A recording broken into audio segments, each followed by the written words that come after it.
Welcome to This Explainer. Today, we are diving into what is honestly one of the most unbelievable rags-to-riches stories in modern business history. We're looking at the life of Captain Krishnan Nair, a man who didn't just start a successful company, but literally built a world-class luxury hotel empire from the absolute ground up. And the crazy part? He did it at age 61. Think about that for a second.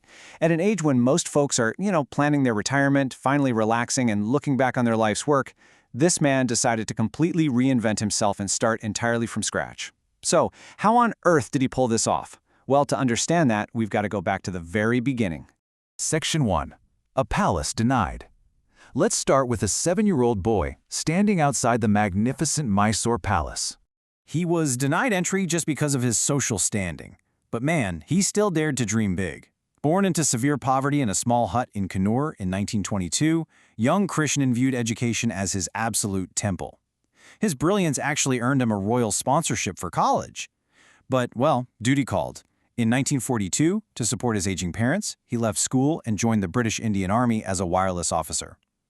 Later, when a devastating famine hit his home state, he bravely resigned just so he could distribute food rations, rooting out corruption along the way. After that crisis passed, he rejoined the military, rising all the way up to the rank of captain. Then in 1952, he made a massive pivot, leaving the army behind to try his hand at business. Chapter 2. Soldier turned salesman. Convinced by his wife, Krishnan transitioned almost overnight from a highly respected army captain to a street-wandering sales agent in Bombay, silently mastering the textile business, and it really paid off. In 1958, he stumbled upon a unique, naturally dyed fabric down in Tamil Nadu. Now, it had one major flaw: the colors completely bled into one another the second it was washed. But instead of trying to fix it, Krishnan pulled off a marketing masterclass. He pitched this flaw as a feature to American buyers. His angle was, hey, you pay for one garment, but you get a brand newly styled, unique pattern after every single wash. I mean, genius, right? This created the massive bleeding Madras fashion sensation in the US, and orders just absolutely flooded in. Part 3. Riches, Ruin, and Recovery. So Krishnan built this massive luxury lace empire by 1964. But fast forward 15 years, and he's 57 years old. A perfect storm of machine breakdowns and strict government import bans hit him hard. He was left with a negative net worth, and his home was literally on the verge of being seized. Which brings up a wild question: how do you survive bankruptcy in just 14 days? Well, facing total ruin, Krishnan happened to meet an American buyer on a flight. This guy desperately needed casual garment samples for a new fashion line in exactly 2 weeks. The deal was simple: deliver the samples perfectly on time, get exclusive orders. Talk about pressure, right? But Krishnan rapidly pivoted with a brilliant 3-step survival plan. Step 1, he somehow scraped together the funds to buy cheap, used imported machines from a factory that was shutting down. Step 2, and this was his real masterstroke, he sourced cheesecloth. It's a highly versatile, airy fabric that was absolutely perfect for the American casual wear market. And Step 3, he actually delivered those samples perfectly on time. The client absolutely loved them, named the clothing line Nirvana, and Krishnan secured a massive contract that completely wiped out his crushing debts in just 12 months. Chapter 4. Building palaces at 61. By 1983, Krishnan had become India's largest garment exporter to the U.S., but a stay at New York's Waldorf Astoria sparked an entirely new obsession: building a world-class luxury hotel empire right at home in India. And he used a brilliant contrarian strategy to do it. You see, the industry standard back then was that luxury hotels belonged in South Bombay, while airport hotels were strictly for cheap, short layovers. But Krishnan saw it totally differently. He spotted a massive gap near Mumbai's developing airport up in North Bombay. He bet that major businessmen, celebrities, and VIPs flying into the financial capital would desperately want a luxury palace right near the airport so they could just completely avoid that brutal long commute to the south. And he was spot on. Despite facing intense political hurdles and even false allegations that temporarily halted construction, the Leela Mumbai finally opened its doors in 1986. Krishnan immediately started winning over guests with extreme, anticipatory hospitality. I love this story. A gardener once noticed a guest admiring some fallen plumeria flowers. The very next morning, the staff surprised that guest with a beautiful, fresh bowl of plumeria flowers right in their room. It's little thoughtful touches like that which instantly create lifelong, loyal customers. And from a pure, hard-nosed business perspective, that airport location gave him an unbelievable financial advantage, which really comes down to the number 2, because most international flights arrived and departed around midnight. Outgoing travelers would check out late at night, and then incoming travelers from those exact same flights would check in shortly after. This meant Krishnan could literally rent a single luxury room twice within a 24-hour period. I mean, that is just incredible business efficiency. Section 5. Conquering Bengaluru and Udaipur. For his next move, Krishnan targeted Bangaluru's massive IT boom.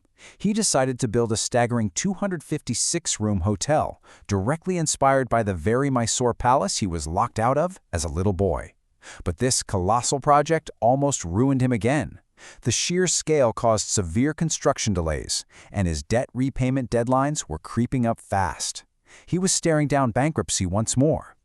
But tapping into his elite sales skills, he managed to land a meeting with the chairman of HDFC Bank, pitched his grand vision, and actually secured emergency funding.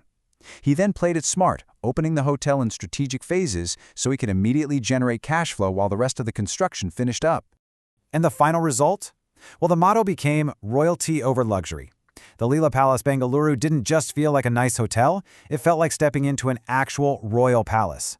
It quickly became the undisputed king of the city's luxury market, operating at a staggering 90% occupancy rate and turning into the absolute cash cow for his growing company. But Krishna knew something important. To be considered truly top-tier in India, he had to conquer Udaipur. That is the ultimate destination for ultra-luxury tourism. He was going head-to-head with absolute legends, the 270-year-old Taj Lake Palace and the globally awarded Oberoi Udavillas. Undaunted, the new challenger built a majestic property, boasting the largest lakeview rooms in the entire city. Of course, right before the grand opening, nature threw a massive curveball. Lake Pishola completely dried up. This totally ruined his grand plan for guests who arrived by boat. So, did he panic? Nope. He rapidly negotiated a complex series of land deals with multiple families on the opposite bank just to build a connecting road. He literally overcame nature itself to ensure his hotel could open its doors on time. Once those doors opened, his staff won over guests with just an unparalleled level of reverence. There's this one stunning example where a guest absent-mindedly left her personal deity idols sitting on a dressing table. When she came back to her room, she found that the staff had thoughtfully and respectfully arranged the idols on a beautiful piece of red silk, complete with a fresh offering of marigold flowers. I mean, that is the royal treatment, completely perfected. But make no mistake, Krishnan also had a razor-sharp competitive edge. He actually hired a top architect and gave them this exact instruction. Design lighting so that guests staying at the Taj Lake Palace will notice our hotel at night. And it worked. He turned his property into a glowing jewel. Guests over at the Taj literally couldn't help but stare at it from across the lake. They'd wander over the next day for a cup of coffee, and before you knew it, they were switching their future bookings right over to the Leela. Chapter 6. The Unstoppable Legacy. Krishnan Nair proved time and time again that his vision was absolutely bulletproof, earning him the prestigious title of Hotelier of the Century in 2009 and the Padma Bhushan in 2010. Sadly, Captain Nair passed away in 2014 at the age of 92. But the brand he birthed at 61, it only continued to soar. In 2019, that very same Udaipur property was named the best hotel in the world by Travel Plus Leisure. And by 2021, the Leela was named the best hotel brand in the world. That's basically like winning an Oscar in the global hospitality industry. Which brings us to this incredible quote from Captain Nair himself. Failure may be a comma, but it is never a full stop. Think about it. The son of a peon, locked out of a palace, survived a famine, crushing bankruptcies, and an army of industry skeptics, all to build an empire of palaces at an age when most people stopped trying. It leaves us with a pretty powerful question to ask ourselves. What incredible things could you build if you simply never let failure be the end of your story?